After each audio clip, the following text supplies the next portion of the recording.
Welcome back, everybody. This is the Resistance broadcast.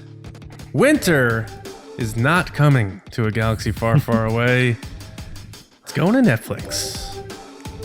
And we're going to get into why Benioff and Weiss, the creators of Game of Thrones, have left the franchise, give our takes on it, get through the facts, because there's a lot of rumors going around and a lot of false reports and false stories.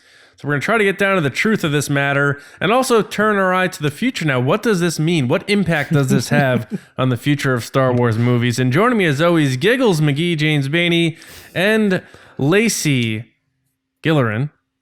I didn't have a nickname for you. Guys, how are you? Gigglerin, there you go.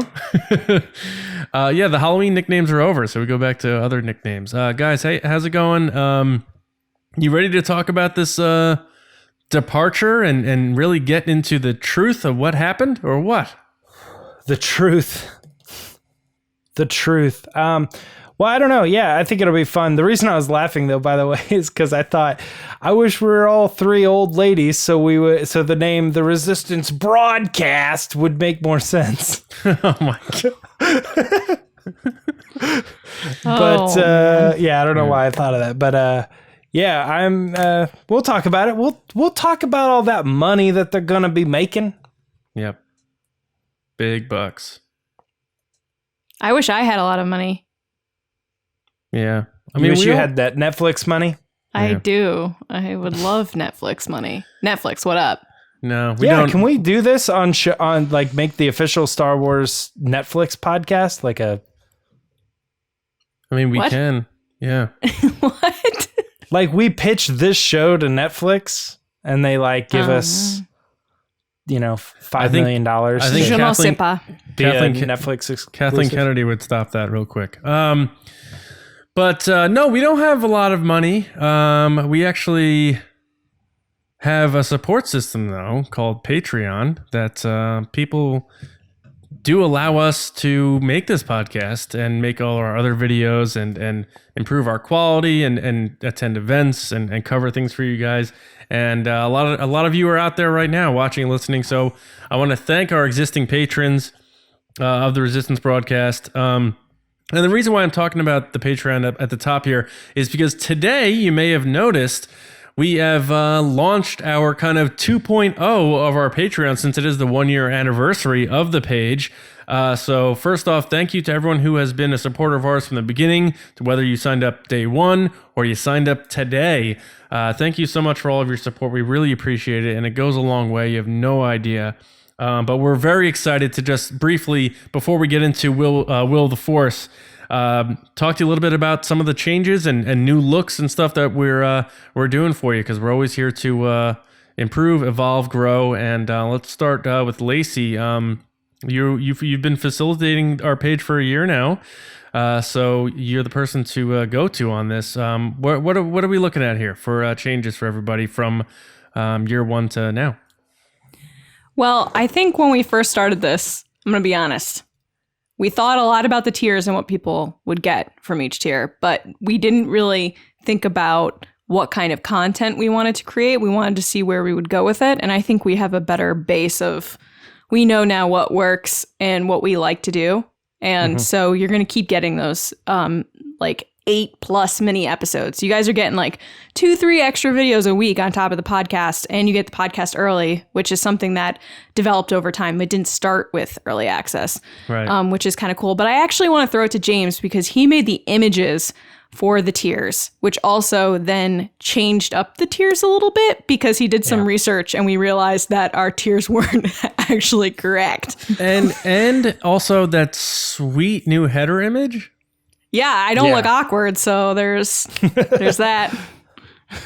So yeah, for as far as the images go, we had considered shooting some promo images way back for Celebration, and for whatever reason, the images just kind of were not being utilized until we're doing this. We were going to revamp the podcast. And so we were like, well, we got these images. Let's go ahead and try to put something together. And we got this thing going together that was a little bit more like us at the Resistance base. Hopefully, it had a little bit of a professional, I come from the band world, and taking promo shots and photography like that of the members was pretty common to us. So I was like, I feel like this helps with that. So hopefully you guys feel the same way. I come from nothing, and so I delayed giving James these photos for about 3 months.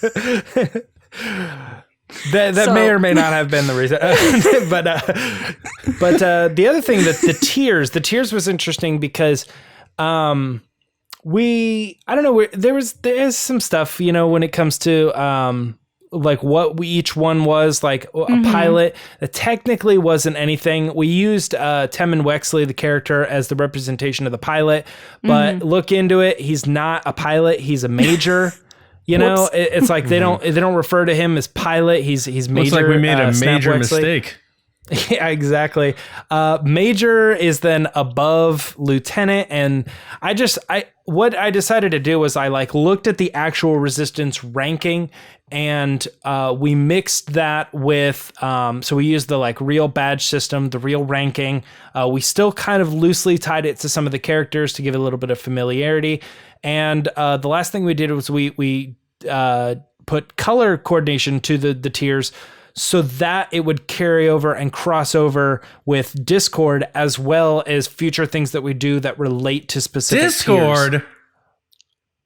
Tiers. Yeah, Back to you, Lacey. Thanks, James. So really quick, because I'm sure people are like, come on, let's go. So Right. Yeah. The last piece, the big change that we're doing is we've moved to a Discord server, and that is because we wanted to provide a better experience for you guys, as multiple channels that you guys can talk on, from Mandalorian to spoilers to no spoilers to merchandise, books, etc. And the reason we launched that ultimately is because we wanted to give you guys options of what you like to talk about, because everybody has different interests.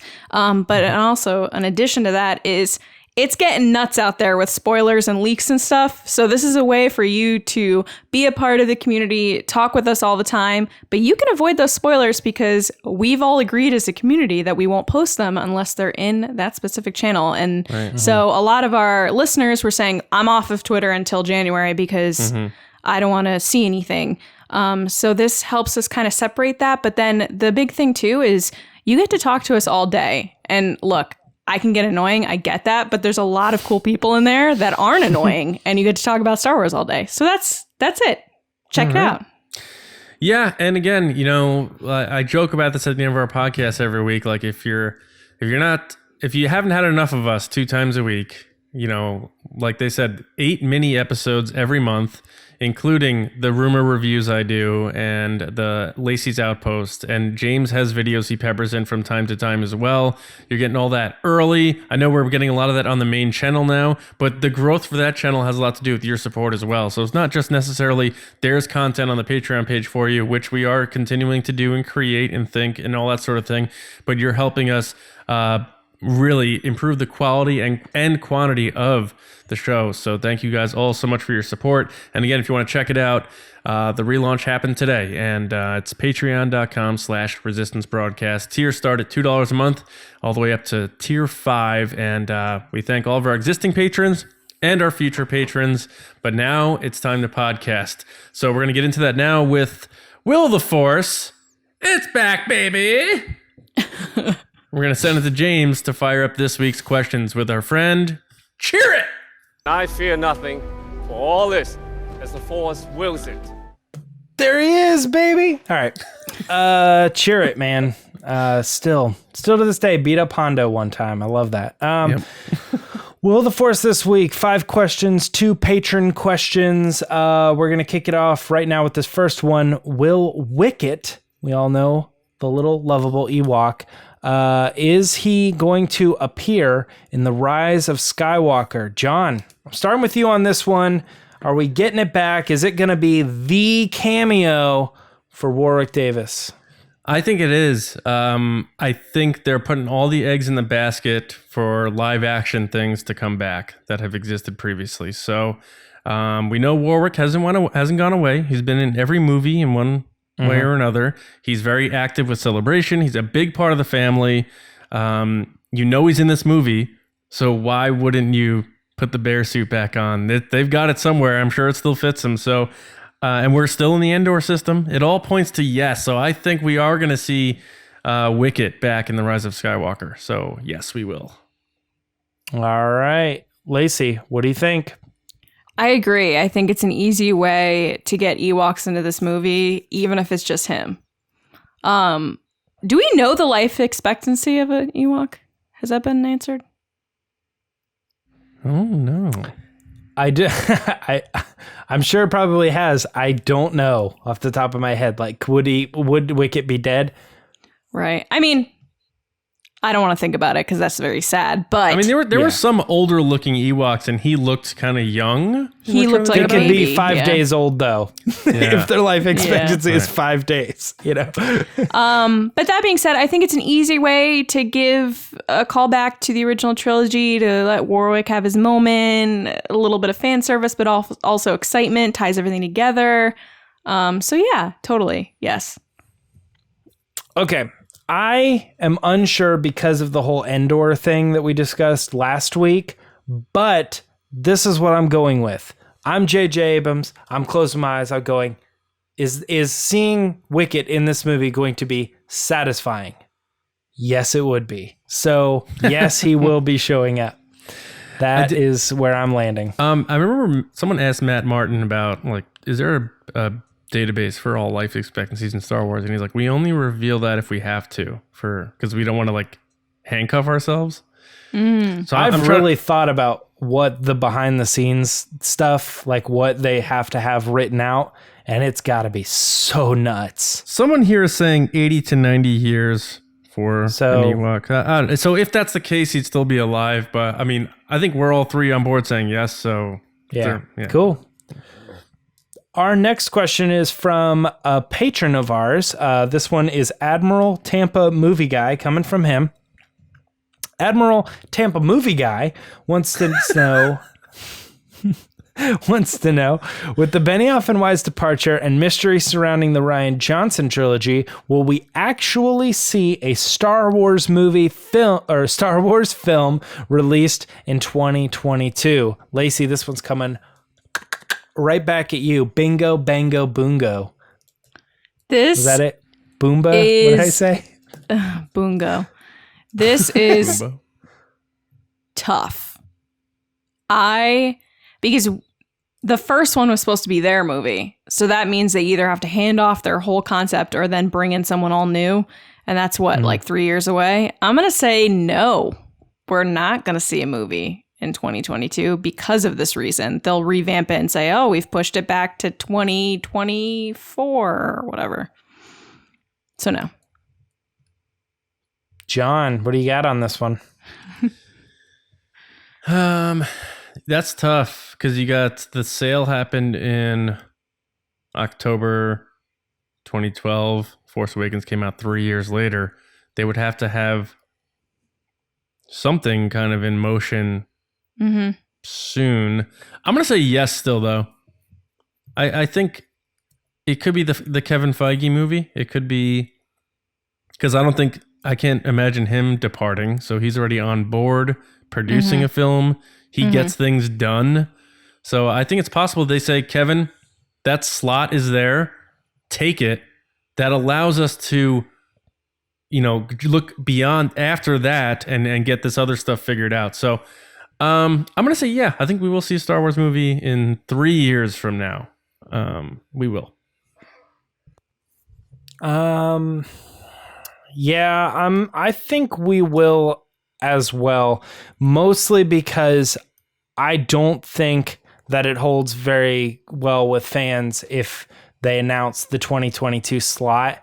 And then even though we know what's going on and that stuff gets uncovered, if they come back out and they're like, never mind, we changed it to 2023, I think people are like, oh, great. Well, they don't have anything, whatever. So I guess what? 2023 doesn't mean anything to me because you're going to say 2025 and then you're going to say 2026 and then you're going to say 2028. Like, I think that's way bad PR. So just because they have that slot in there that says Untitled Star Wars Movie 2022, they'll make it happen.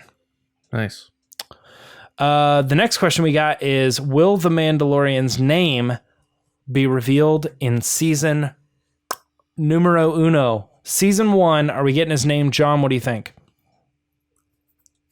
I think we will. I think for the sake of character development and understanding where this guy came from, they can't just keep him, because I think he may keep the mask on. Like, they can't keep everything from us from this guy. We're supposed to start, feeling for this guy, and he's our main protagonist. He's the one we're supposed to get behind and worry about and want to get to know. So I don't think it may be early or anything like that, but I think it might be one of those reveals towards the end where someone says his name and he turns around and we're like, oh my God, that's his name? Like, that sort of thing.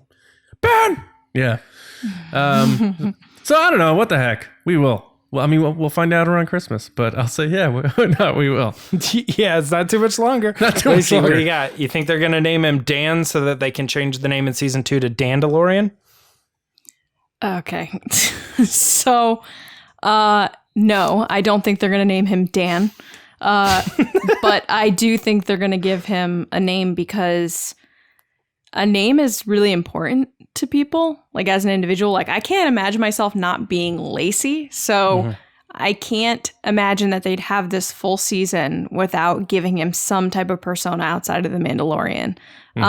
That being said, I think it's going to happen, like John said, someone from his past who's going to know who he is, or someone, they won't know who he is, but then someone finds out, and that's like his breaking point of like, oh, they know who I am now. Like secret identity, like Peter Parker type stuff.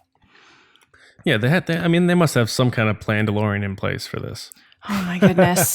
Oh my goodness. All right. John, you always do this. You always stick in the season 1, which makes it so hard to decide, because ultultimately, I think we're all right. I need to save these Will of the Forces for season 2 when there's no Star Wars movies to talk about. I think we all know that he probably at some point down the line will get a name. Just will they do it in the first season? I'm also going to go yes. I think they will, but I don't know that it will be early. I think they'll try to keep the Mandalorian name, and his character not having a name is very similar to a Mandalorian character not having a face. That's hidden. We don't talk about that stuff. I am this being, and that's it. So that's kind of why the show isn't called, John Rambo. It's called, The Mandalorian, which is just like a mysterious name. However, if the show is really good, I will become a Standalorian. Nice. My question is, what are people going to call him in the show? Because like saying like, hey, Mandalorian, it's like so long. Like, are they going to be like, hey, bounty hunter, or hey, blah? Hey, you. Yeah, hey, probably. You. Like Clint Eastwood, the man with no name. Yeah, I mean, I could see a scene in the first episode. What do I call you? And he says, call me the Mandalorian. Yeah, and then or with Kara. That's it. Kara goes, what do I call you? Mandalorian. What's your real name? Mandalorian. Yeah. But I mean, like, Werner Herzog's doesn't like, matter. I heard you're the best. So, like, the people around the galaxy just know this guy is Mandalorian, I think it would be kind of cool. Like, I mean, I think that's kind of the idea, right? He's called the Mandalorian. He's the guy. Like, yeah, that's cool. Right. Yeah. Have you heard about this guy that's going around? They call him the Mandalorian. All right. Sorry to go on a tangent. Anyway. It just came in my head. For sure. The next question is coming to us from, and I have a question, John. Lieutenant John Riley or Major John Riley? It just changed. He just changed today. How about that? So, may have gotten a little bit of a promotion there. Will George Lucas like or dislike seeing the Emperor coming back in some form in The Rise of Skywalker? So, Lacey, let's start with you on this one. Do you think George Lucas is digging that idea that the Emperor's coming back? Yeah, I think so. Because, I mean, it's George's story to start. So why wouldn't they finish it with some aspect of George's story? I think he really liked that character, so it would make sense that they'd bring him back as the villain. I know if I was George, I'd be like, sweet, they're using my guy again. Awesome. Mm-hmm. So yes, I think he's for it. Lacey, or I'm sorry, John, what do you got? I actually think that. Sorry. Lacey, go again. So I actually. Yeah, I don't know. I feel like he's kind of checked out, and we all kind of know he's kind of like bitter a little bit, but he still pops around and is like, hang this coat on like this. That's how I'm gonna do it. But I think he would like it because even though people are like, oh, George would like to do new things and invent new blah blah blah, he regurgitated a lot of stuff. Like if you look at A New Hope to Return of the Jedi, it's like Death Star, boom. Tatooine, boom. Lightsaber duel, boom. So I think even if George wrote the sequel trilogy, he'd be like, yeah, Palpatine's coming back. This was my plan all along. I wrote this in 1976. It was supposed to be 9 movies. Don't listen to my other interviews in the 80s where I said that wasn't the case. So yeah, I think he'd like it. It's poetry. It rhymes. It's funny. I think publicly he would, say what he said before, like, they went with the old, and I would have liked to see, some new. I think you're right on that, John. But privately, I think George Lucas is like, that's right. You ain't got nothing better than the Emperor. Like, that's my character. Yeah. And you were unable to come up with someone bigger, badder, crazier than the Emperor. So you brought him back because that's your big climax to this whole new trilogy. And he's like pumped that they're bringing him back because it just emphasizes how much more that character was his invention and how powerful he is in the long run. Mm-hmm. That's his private conversation. And there's a story of JJ talking to him about Palpatine, right? Didn't JJ say that? So I think so. I think, yeah, it was like before this movie started, or I don't know, because they said it was the plan from the get-go. So who knows when that happened. A last one we got here is, will Kevin Feige's produced movie be the first Star Wars movie to hit theaters after the Rise of Skywalker?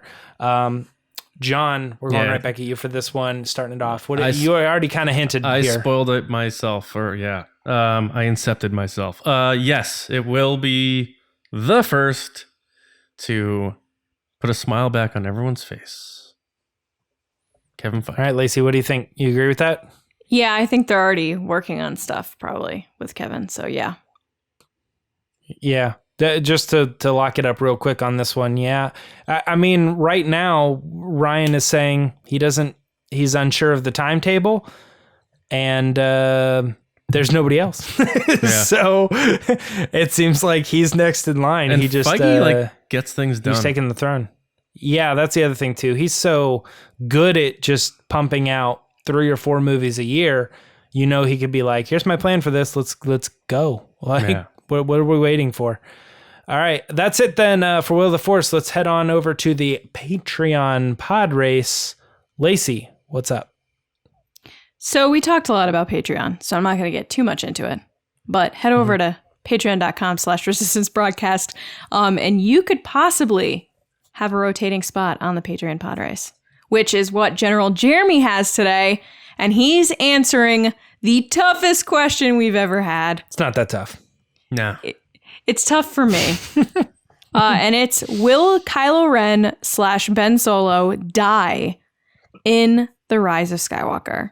Jeremy, take it away. Greetings, Resistance. How's everyone doing?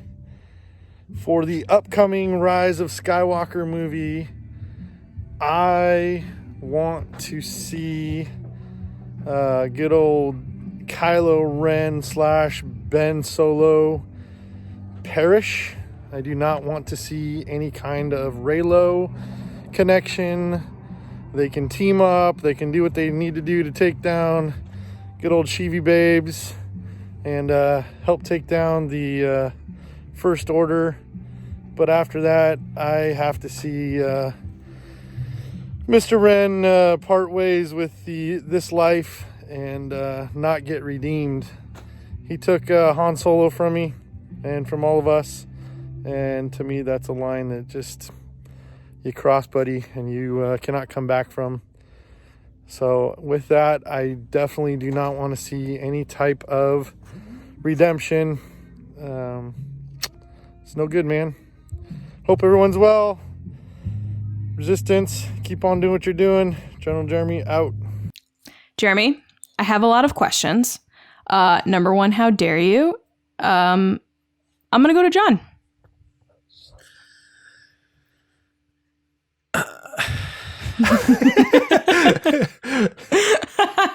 Ditto. If John did a pod race, it would be this answer. James? I'm not that extreme. I would say I think there's very good chances that he's going to do the redeem thing. But I don't know. We'll see. I have said for a long time that I would be okay with them 100% treating him like the villain. So there is a part of me that's with you, John, on this one. Yeah. You mean Jeremy? Jeremy. Although yep. I'm sorry. It would have been John if it was John's Yeah, pod race. I think that's what was confusing me was John.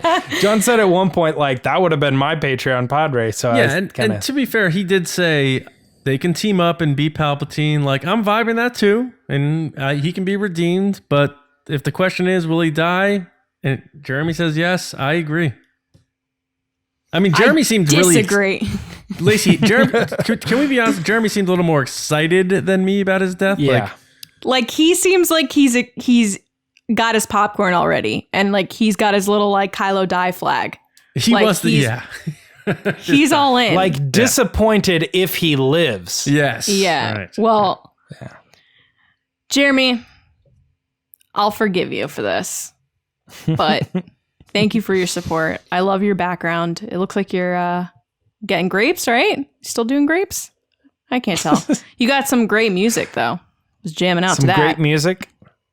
A nice sunny. I'm trying to change the subject because this is like really hurting me. So I'm just gonna move on. John, go ahead. Are we moving on to the discussion? Is that the deal? Yeah, I can't. Okay. Jeremy, bye. All right. Jeremy, Bingo, you're the best. bango, bungo. Thanks for being a general. You're the man. And, Not too, but we're in a fight. we'll catch you. We'll catch you next time. All right, guys. The discussion this week: tackling the Game of Thrones creators' departure from Star Wars. Obi-Wan once thought as you do. Darth Vader. There we go. All right, guys. Game of Thrones creators David Benioff and D.B. Weiss have exited their Star Wars movie projects. This has the internet buzzing like crazy, and of course, running with assumptions, rumors, narratives, and everything that comes with a big announcement like this about Star Wars movie productions. So let's talk about their exit, what we think really happened. And we know, more, light has obviously been shed by the time we're listening to this, but really also what this could mean for the future of Star Wars theatrical films.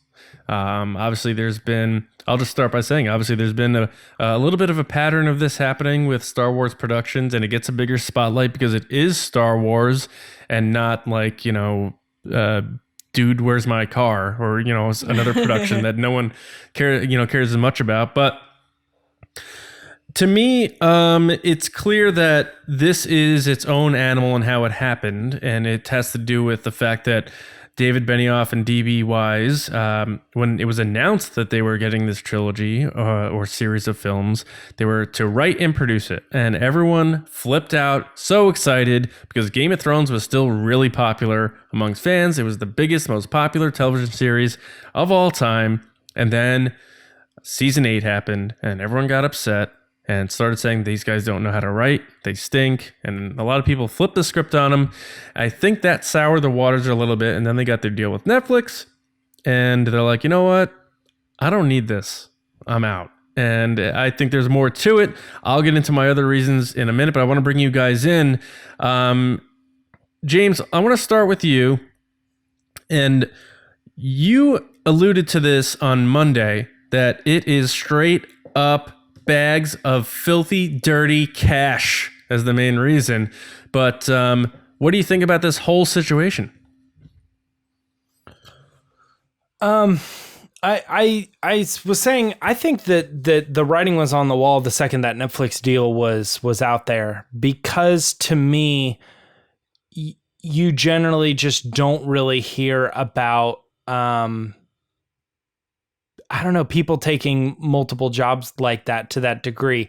Like, I know there's going to be examples of like, well, look at Ryan, you know what I mean? He was announced and he's doing these other movies and stuff. But like, I when that came up, I was like, you know what, there's something about Netflix now that almost makes it seem like Netflix is kind of a collective thing. Yeah. And them getting that Netflix deal, and I know how Netflix spends money.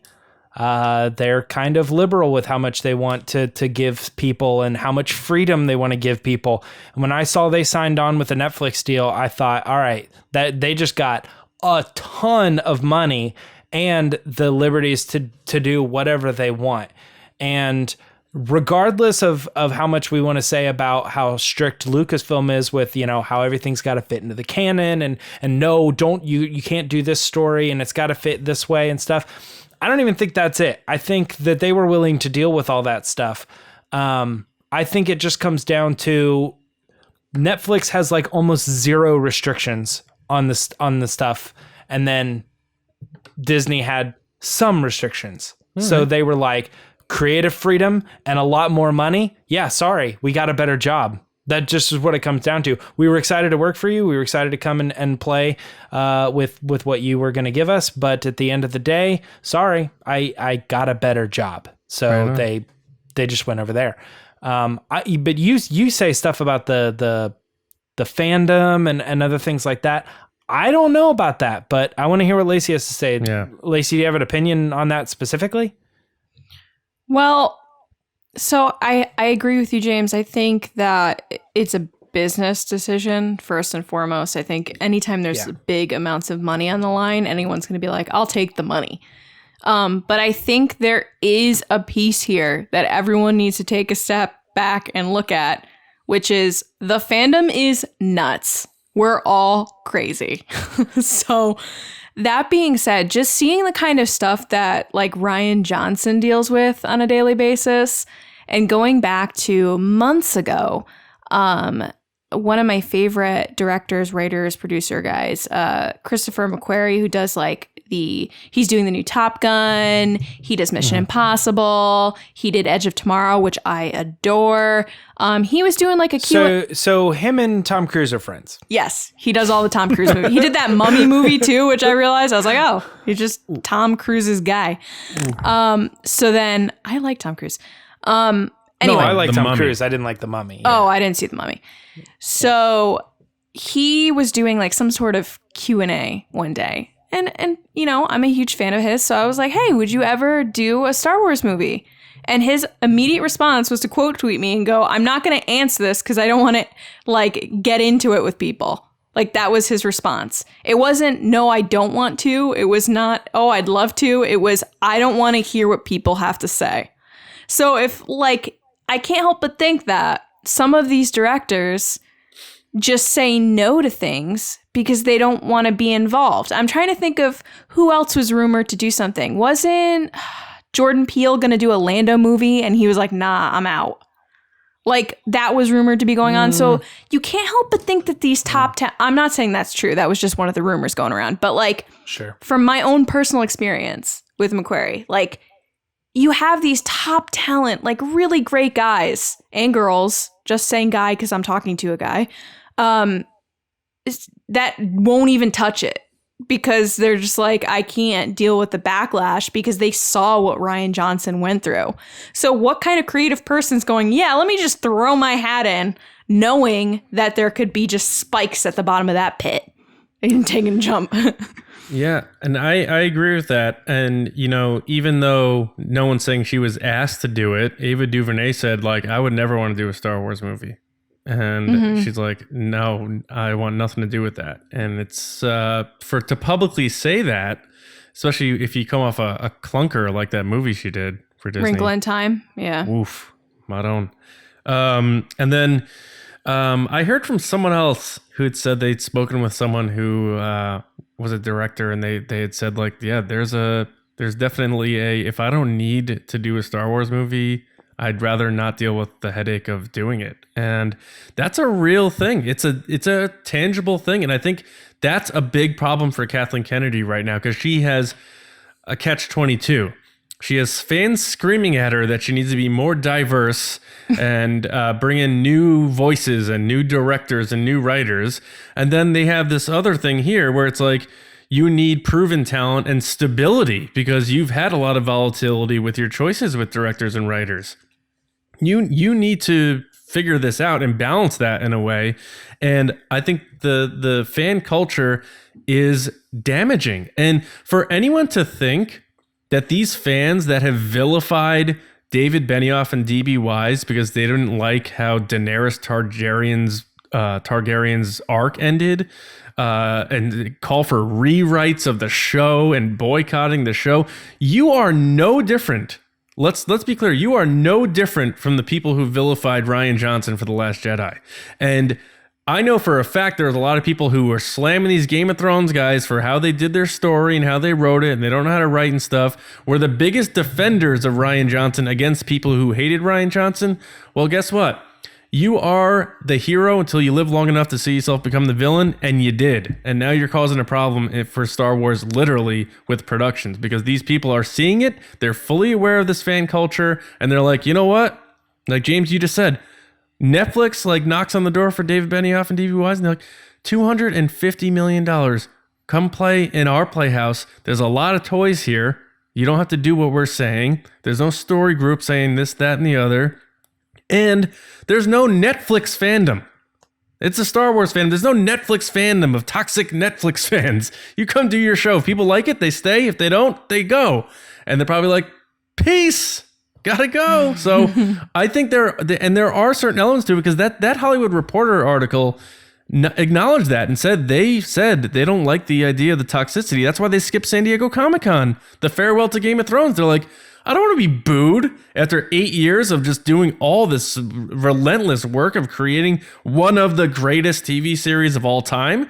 Like groundbreaking television. We're talking about changing it forever. Yeah, I'm sorry you didn't like how we ended this show, but I don't need to hear you boo me. Like, get out of here. Like, we'll go take our $250 million and go. So, James, you're right. It is business, but also this is a cultural thing that is a problem right now for Star Wars. I think it's like literally saying like people hated the last episode of Seinfeld and then saying, therefore, Jerry Seinfeld sucks. Because you didn't like one episode of Seinfeld. Like, that's kind of how I see it. Is like, I didn't watch Game of Thrones. So I'm gonna throw that out there. I've never watched it. I have no interest as of now to watch it. Maybe someday. That being said, I saw people react that night. And I still see people react every day to how season 8 went. At the end of the day, this goes back to these stories aren't ours to tell. This isn't our story. We don't own these characters. So if someone gets killed, they're meant to get killed. If someone turns evil, they're meant to turn evil. It's not your choice on whether or not they go a certain way. Now, of course, I'm sure they listen to fans like they did with like Lost and stuff and listen to what fans like and don't like. But at the end of the day, it's not our decision what happens with characters. And I don't think that if you don't like a story plot point or a character, that then you vilify the person that did it. Rian Johnson isn't a bad person because he killed Luke Skywalker. That doesn't make him a bad person, just like these guys aren't bad because they killed Emilia Clarke's character. And like you said, John, I find it very interesting that the same people that defend Rian, rightfully so, should also be defending any type of creator for their choices. You can't pick one and not the other because they're pretty much the same thing. Yeah, because then you're being hypocrite and you're just picking whichever person wrote the story that you liked better, as opposed to these are human creators. Exactly, and all these creators have the rights to their story. Yeah. Because they took that show into places that no one ever would have imagined, and they took it past the books, so you can't say it's not what George wanted. Right. It's literally, it's their ideas, so they're going to end it the way they want to. And I just, it really is disheartening to hear these stories where they're like, oh, people are passing on projects because of fans. Sure. And I just want to tell people to like, just dial it back, man. just calm down. Yeah. Calm down a little bit. You even have people saying Kevin Feige, I don't want him in Star Wars. It's like, oh God, I'm not even going to touch you people. But James, you seem like you were still a little doubtful on this here. Am I right in that by your facial expression? Yeah, I think you guys are putting a lot on this, which at best would be like, I don't know, passing comments on like, I don't know. Yeah, they did come off of that show and fans didn't react really well. So there's probably some small portion of that decision that's like, do we want to even like get into that at all? Because when they did start into Star Wars, there's kind of like two things. There wasn't a big divide, if I remember. I don't remember exactly when they were announced, but like the big divide happened at Last Jedi's release. But they also were in a position too where everybody was still liking Game of Thrones. 2 months after The Last Jedi, they were announced. So it was okay. Well, they might have even signed the papers and then before. But I don't know. That's here nor there. I don't really know that this decision was so much based on hey, we're going to make money over here, and we have an opportunity to do a lifelong dream in creating these Star Wars stories and stuff. But the toxicity in the fandom is so bad that's why we want to leave. And I'm like, no, number one reason is money. Number one reason for me is money. They left because of money. Yeah. And the number one reason can be 51% money to you, but I'm putting like this decision on the toxicity at like a 10%. Like, I'm like, it's not even really part of the decision. It is, but it's not mixed. Like a major player in it at all. It's mixed. They had, because James, they had the Netflix deal and they still wanted to work on the Star Wars projects. And Kathleen Kennedy, I mean, I don't buy that. I mean, it came from the Hollywood Reporter via pretty solid sourcing. So I'm going to go by what they're saying versus like, let's make our assumptions, right? I have to. So they're saying Kathleen Kennedy scoffed at the idea of them doing both things. We touched on this a little bit on Monday. She said, you're working on Star Wars. You can't be doing both things. I don't like how that works. And they were saying, well, we have this big deal. It's $250 million with Netflix. We can do both. We're telling you right now, we can make both work. And she's like, well, we waited for you to finish Game of Thrones. You did that. And now you're saying you got this deal too. And they're like, look, we'll make it work. She butt heads with them. And they're like, you know what? This isn't worth it for us for these reasons. We have this deal. We're going to go over here now. It's not like they just had Star Wars and they left because fans were upset. That wouldn't make sense to me. They had this other deal. Great. Green pastures, no toxic fans. There's no Netflix fandom. I just said that. But the element of Star Wars like being too much for them to even want to worth the argument is what this source was saying made them a hard quit. But again, I don't think it comes down to the toxicity in that. That to me is more like, okay, they're getting $250 million from Netflix, right? And let's just say, I'm making up a number, right? They're getting $150 million from Lucasfilm, right? Okay, so let's put this all together. That's $400 million. So they're like, yeah, let's do it. We love money. Let's do both. And Netflix may or may not have seen a problem with that, but Lucasfilm is going, no, we don't want you like putting half of your attention into our properties. Like, we think the only reason you're sticking around is because of the money. Again, the fans, the fandom, the toxicity, all that stuff, not a question in this. It's Benioff and Weiss trying to make as much money as they possibly can. They're trying to do both. And Kathleen Kennedy is saying, I don't want half of your attention, so I don't think this is working. And they go, all right, fine. That's fine with us. I guess that's the way it's going to be. So we'll go over our first choice was Netflix in the first place, or she gives them an ultimatum. She says, hey, it's either us or Netflix. And they go, well, they're giving us more money. So they go over there. But again, I know I've said it a million times. I don't think the fandom is part of this conversation, really. It is. It's a bigger problem than you think. okay. And if they're like Lacey brought up, Christopher McQuarrie, Ava DuVernay's spoken out about it. To me, Other those directors are have spoken out about it. If a director who go find somebody who says they wouldn't have any interest in a Star Wars movie. I can find people that I work with that have never seen the movies. That's not the point. The point is I think it is. No, you have directors who could be hurting themselves for future employment, actively, openly saying, "I would never do a Star Wars movie." That is bad optics. I would never do a how Nicholas you slice Sparks it. movie. No matter how you slice it, that's bad optics. You don't hear anybody saying, "I'd never do a Marvel movie." Yes, Except you do. Martin That's Scorsese. a huge conversation right now. Yeah. No, I'm talking about Martin Scorsese. Like, is going to make Martin Scorsese movies. He's saying this is art versus this is, not art. I'm talking about people actively saying, if you were in the running, would you accept this? And they said, no, I would not. Yeah.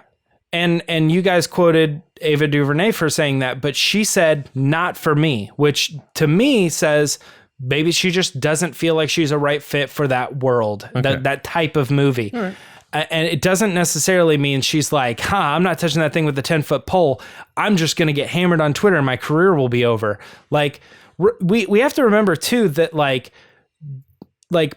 some people didn't like JJ's movie. That's fine. But JJ's movie did not create this crazy toxicity. Gareth Edwards' movie didn't split everything. Ron Howard's movie, while some people were like, it is the point. You guys are trying to say that the Star Wars fandom is so bad that these top talent people are like, I don't even want to touch that. But there's only been one movie that has really caused an issue with fans hating on a director specifically. They're not doing that to Jon Favreau. They're not doing that to Dave Filoni and everybody else who's working on all these other animated things. They're not even really doing that with like the artists of the comic books and the storytellers there. No one They're cares about the comic books, novels. Dude. There's nothing to do with any of this. It's not Star Wars fans coming after the authors saying you wrote bad stories. Okay, that Lacey, only happened one time in Star Wars. Let's bring you back in then. So you think it's both, right? I think it's both, but I also think that, James, what you're saying is, it wasn't these directors, it wasn't this, it wasn't that. First of all, people did attack Ron Howard. Everyone likes Ron Howard, but people definitely attacked Ron Howard after Solo came out. Some, but not like what they did with Ryan. I'm saying, though, let me finish, that the directors that you said before that you listed movies out like The Force Awakens and blah, blah, blah, all these things, since Rian Johnson's movie, all the conversations about people passing on Star Wars projects have been due to the harassment and craziness that surrounds The Last Jedi and Rian Johnson. And as soon as that started and all that craziness happened, and then it resulted in what resulted with Solo, I think you're going to have a lot of people like Chris McQuarrie who said to me within the past year, I will not talk about this. I will not touch it.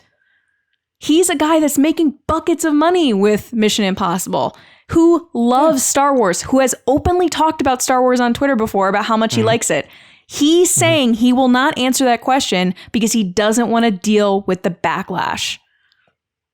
Yeah, to me says bad attention. There's a one person of, I'm assuming right now, throwing that out there, it's a Hollywood thing. Yeah. I think a lot of directors, writers, producers that love Star Wars, that would love to work on a Star Wars, saw what happened to Rian Johnson and continues to happen to Rian Johnson and said, you know what? I love Star Wars, but it's not worth it. Maybe I'll check back in a couple years. And I guarantee that's what's going on. Now, is that the determining factor that made the two guys leave? Probably not.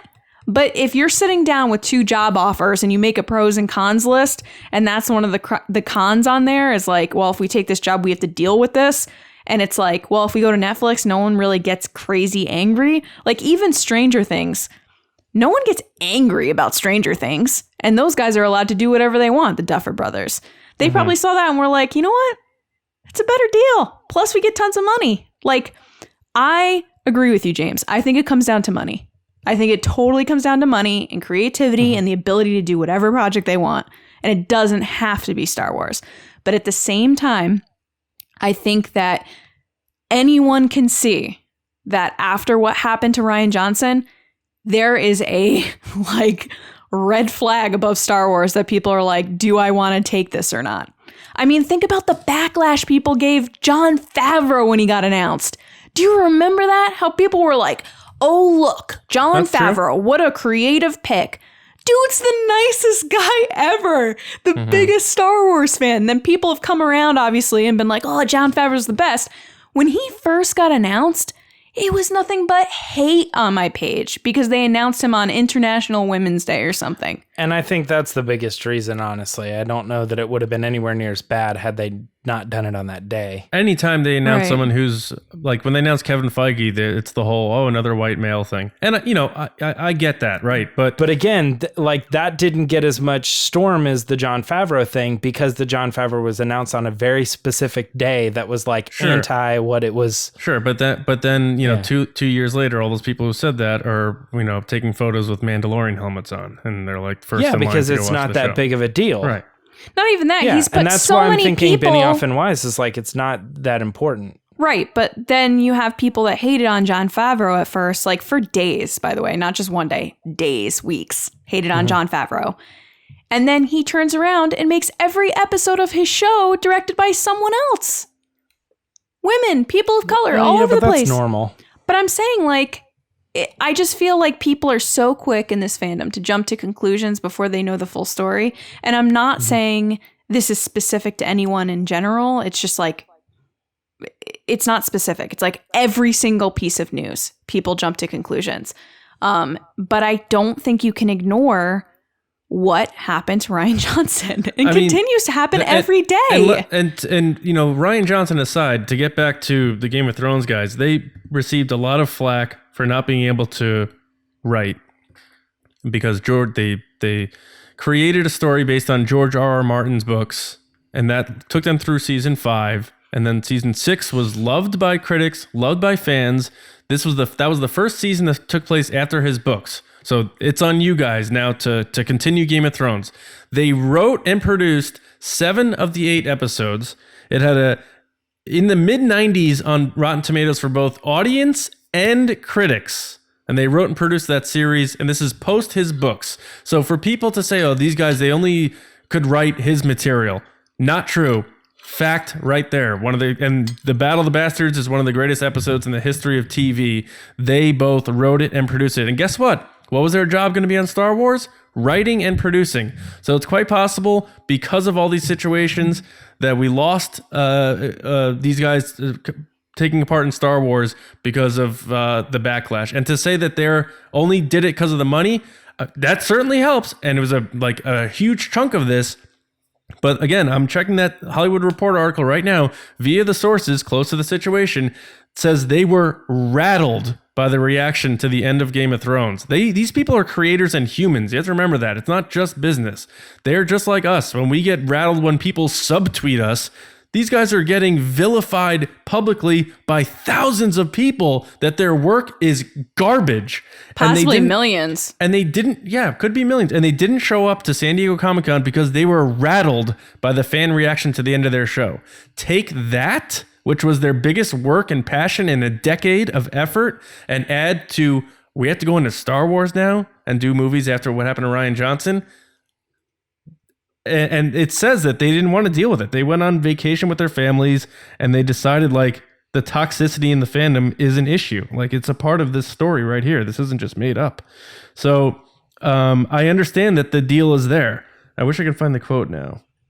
But they fully acknowledge the toxic element of fandom. And I think it's all kind of put together in one blender as to what led to their ultimate exit. And I think there's 4 main factors in that. 1, look the Netflix at Pablo. deal. 2, their backlash from Game of Thrones. 3, the toxicity in Star Wars fandom as it exists. And 4, Kathleen Kennedy not wanting to be a partner in their time for their projects. So I think it's those 4 main things that went into it. Yeah, and look at people like Pablo who have literally gone off. They just are out. Yeah, I mean, that's fair. Yeah, I think at first I was like, that's a good point with Pablo, but also Pablo. he stokes the flames, and course he says does. Of things course he like, does. "I do not care what you people think" and stuff like that. So it's like he makes things worse, I think. And whereas like a director for one of these movies wouldn't do things like that, but I mean, I think like to some degree you guys are saying it's part of it. It's just part of it, and I'm like, yeah, I agree with that. I'm just not putting anywhere near as much emphasis as I think you guys are. Because I think like looking at Solo. All right. Can I, as coming off of Solo, I just think people didn't like it, right? People are going to say like, oh, I didn't like that movie. Ron Howard did a bad job. That's fine. But like, nobody was treating Ron Howard like they were treating Rian Johnson. So it's not a thing that's native to Star Wars. Star Wars fans are going to attack the director and the story no matter what it is. And even to some degree, Star Wars fans on a general basis probably didn't even really like Solo. Like there is some fans that are like, that wasn't my favorite movie, but like it's not inherent to the Star Wars fandom that just because we don't like aspects of the movie, we attack that person and bash them. I really strongly feel like that is a once in a movie thing that's happening with Rian Johnson. That whole thing is crazy to me. But I don't think they're going to do that to JJ. And I think don't they think already they're going do to it to that JJ. Future director. They already do it to JJ. I make jokes about JJ. Yes, they do. On Twitter, I posted an image of JJ joking that I was like, he's your dad and he's taking you out of school for the day to hang out. You know how many tweets I got of people being like, yeah, to go ruin Star Wars. Yeah, to ruin that thing I love. Oh yeah, because he sucks. Like it was like every 2 positive things I got a negative one. Let me read what came from the Hollywood Reporter article about this. Based on that's not my experience. This is based on sources close to the situation as to their exit. Sure. It says, meanwhile, Benioff and Weiss were also feeling the heat and began having second thoughts about jumping into Star Wars due to what one source described as, quote, toxic fandom, end quote.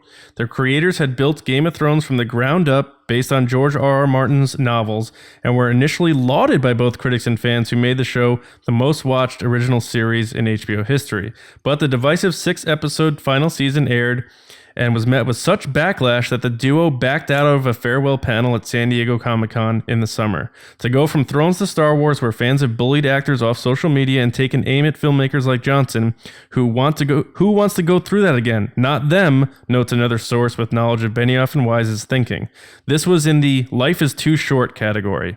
Whether forces internal or external were in play, Benioff and Weiss wanted out. It was a hard quit, says an insider. It was a different scene when Kennedy brought Benioff and Weiss into Star Wars 3 months before the underwhelming performance of Solo led Disney and Lucasfilm to reevaluate its strategy and abandon its standalone film ambitions, meaning a number of projects in the pipeline had to be revamped or killed. So sources close to their thinking, this is someone who knows and talks to them and has been around them. This isn't fan assumptions and us trying to guess things, are saying this is part of their reasoning. It's a real thing. And it's it just sucks. It really sucks. It's unfair, really. Yeah. I'm all for positive and negative reviews, but it gets to a point that when you're attacking someone as a human being for something that they've done in a movie, like, come on, guys, there's a line. You can say, hey, I didn't like this movie. It sucked. Okay, cool. But you're going to attack that person as a human, like what they look like, their family, like all this crazy stuff. Yeah, I'd be out too. But I'd also take those buckets of Netflix money. Yeah, if Game of Thrones was loved, like season 8, fans were like, this was the greatest ending in the history of TV, I think these guys would still be potentially working on Star Wars right now. If Kathleen Kennedy was down with them doing both. So again, like I said, there's four factors that go into this. It's not all one of them. Right. All of them exist. And if you watch that behind the scenes thing, people were saying that like you could see that they really cared about the story and like all the work that went into it to then get the backlash they got. Yeah. Is it really just, by the way, because I don't watch Game of Thrones, without getting too much into it, is the backlash really because they killed her? Because they flipped her personality I think. Well, more so. which a lot of people disagree with, because if you rewatch the first season, she says like, once I get the throne, I'll burn it all and stuff like that. But Yeah. people like to, again, do their fan narratives and paint their own pictures, and then when things don't work out, trouble. See you in December. I think we're seeing a real problem, which we can get into another day, of fan expectations. Oh, I agree. So my closing thoughts on this, you got 4 arms to it. 1, James, I 100% agree. The Netflix deal is a huge, $250 million. Like, I'm changing jobs. So I agree with that. 2, Kathleen Kennedy, according to this, did not want to play ball and have them focusing on other things like the Netflix deal. She wanted them all in on the Star Wars projects. 3, they received a lot of backlash that shook them to not even show up to their farewell panel at San Diego Comic-Con from Game of Thrones backlash. And 4, the toxicity in Star Wars fandom, which apparently people close to them have acknowledged. So I think those 4 arms are the biggest reasons for it. And again, my last message to fans out there who defended Rian Johnson endlessly over against the haters and the trolls and stuff, but then turn around and vilify these guys because of you didn't like how they ended Game of Thrones. You're doing the exact same thing that you defended Rian Johnson against. So just really think about that for a second. And I think fans need to really cool it, because it's a problem and it's making it worse. So if you like Star Wars and you want things to get better, we all got to be better. Well, I don't know how to top that. Yeah, you guys have any final thoughts on this?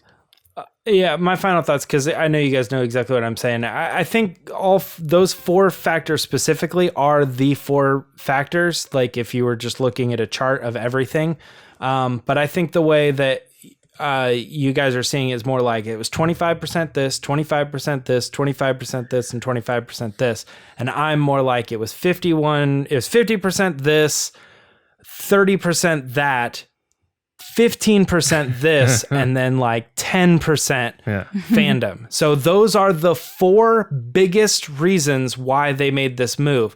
But to put 10% against 50%, I'm like, it's not really that big of a factor. But it is the 4th largest factor in the reason they made that decision. That's kind of more where I stand on it. Right on, man. All right. Lacey, any final thoughts on this deal?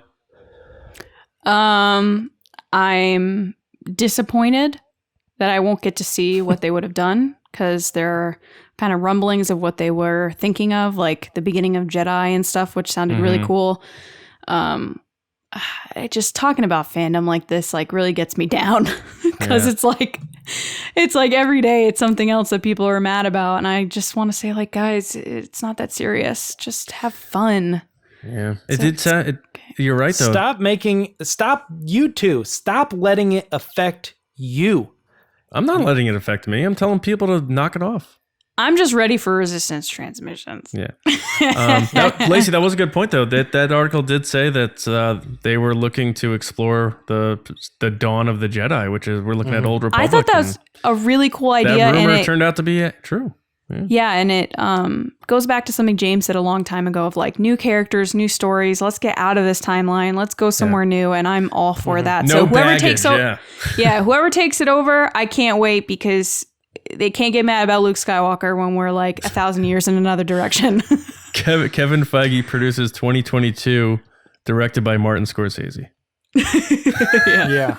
All right, guys. Hope you guys enjoyed that discussion. It got a little serious, but sometimes we do like to get real about stuff on the podcast. So we hope you enjoyed it. Leave a comment with your thoughts on all of this, and let's hope for good stuff in the future with Star Wars movies anyway. And good luck to David Benioff and DB Weiss in your endeavors. All right, Lacey, now it's time for those resistance transmissions. So what did we got?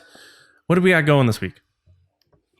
All right, guys, it's time for resistance transmissions. I need to laugh, so hopefully you guys did a good job. But how this works is John puts up a crazy, wacky situation, and then you guys give your answers. This week, it's a caption this scenario, which is the photo screenshot from the Mandalorian new trailer of a woman about to take the helmet off the Mandalorian. So let's assume she wants to take off the Mandalorian's helmet, but he refuses. What excuse does he give to not remove it? It's a pretty good scenario. First is Rebecca Jones at Bex Jones Jones. I have helmet hair. All So right. simple, but so true. That is fair. Next is Mello at A Gray Jedi, who's one of our generals on Patreon. Hi, Mello. He says, him, I cannot take it off. Her, why? Him, Papa said, pack your things, we are leaving. What? It's a nod to Jango Fett and Boba. Oh. Oh. Pack your things. We are leaving. And this is why I never win. Who are you? Next is Jedi Master Sabaris at Glitter 2. And they said, we haven't finished the CGI of my deformed face yet after climbing out of the Sarlacc. Wait till season 2. Oh. He's not Boba Fett. Wow. All right. Next is Scotty J-Ro at the Scott J-Ro. And he said, quote, don't. Not on the convention floor. I don't want the other cosplayers to know what I really look like. Walks back to hotel room, takes off helmet. I don't want them to know how overrated I am. I just want Scotty and the Resistance broadcast to think I'm cool again. So another Boba. Another Boba. All right. Todd is ready for the Mandalorian. I wonder if he There you likes the Mandalorian. At Todd boy. Knows Best. Is this the Hello Greedo guy from the Star Wars show? It is, guys. It wasn't Hello Greedo, it was Todd. We love Hello Greedo though, but yeah. Yeah. He said, hey, remember that Vader guy? Remember how he wore a helmet like all the time? Let's just say you're not getting tall, tan, and handsome under here. I hope not. I mean, Pedro's a good looking guy. Next is Anthony Goodman at Ant Goodman. And he said, no, don't. I had garlic for lunch. Oh, yeah. That's good. Next is Valerie at Valerie GoGo1. And she said, please don't. I don't want people to know that it's really me, Boba Fett, under here, sniffling. I just want people to like me. Man, I'm never gonna like you. Do you think this is all jokey, or do you think people really think this guy's going to be Boba Fett?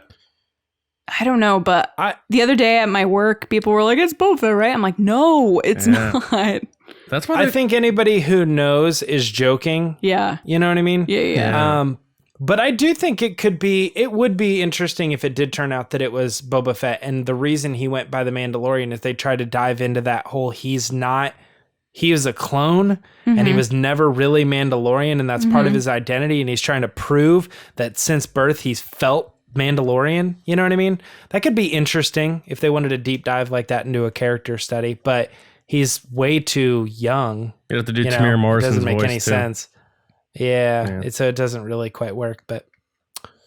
All right. Well, last but not least is Rick Villanueva at Cad Bane's Bounty. And he said, it's a prescription visor. My mom will be really mad if I lose another one. Guys, well done. If you want to be on the show, this helmet is your life. Yeah. Make sure you follow us on Twitter at RBATSWNN. Look out for the scenario from John where you just give your answers. And then we read them live on the show. It's a good time. Maybe I laugh. Maybe I cry. We'll see. Oh, John, back to you. Oh, that's horrible. Don't cry. I might cry happily, though. I've cried a couple times on this show. Yeah. That's called craffing. Yeah. What? Cry laughing. Yikes. All right, guys. Thank you so much for watching and listening, being a part of the Resistance. If you want to subscribe to us and find out where to get shirts and all that kind of stuff, you can go to resistancebroadcast.com, which takes you to our page on StarWarsNewsNet.com, which you should be going to anyway now that all the Star Wars news is heating up every day. StarWarsNewsNet.com. But yeah, resistancebroadcast.com.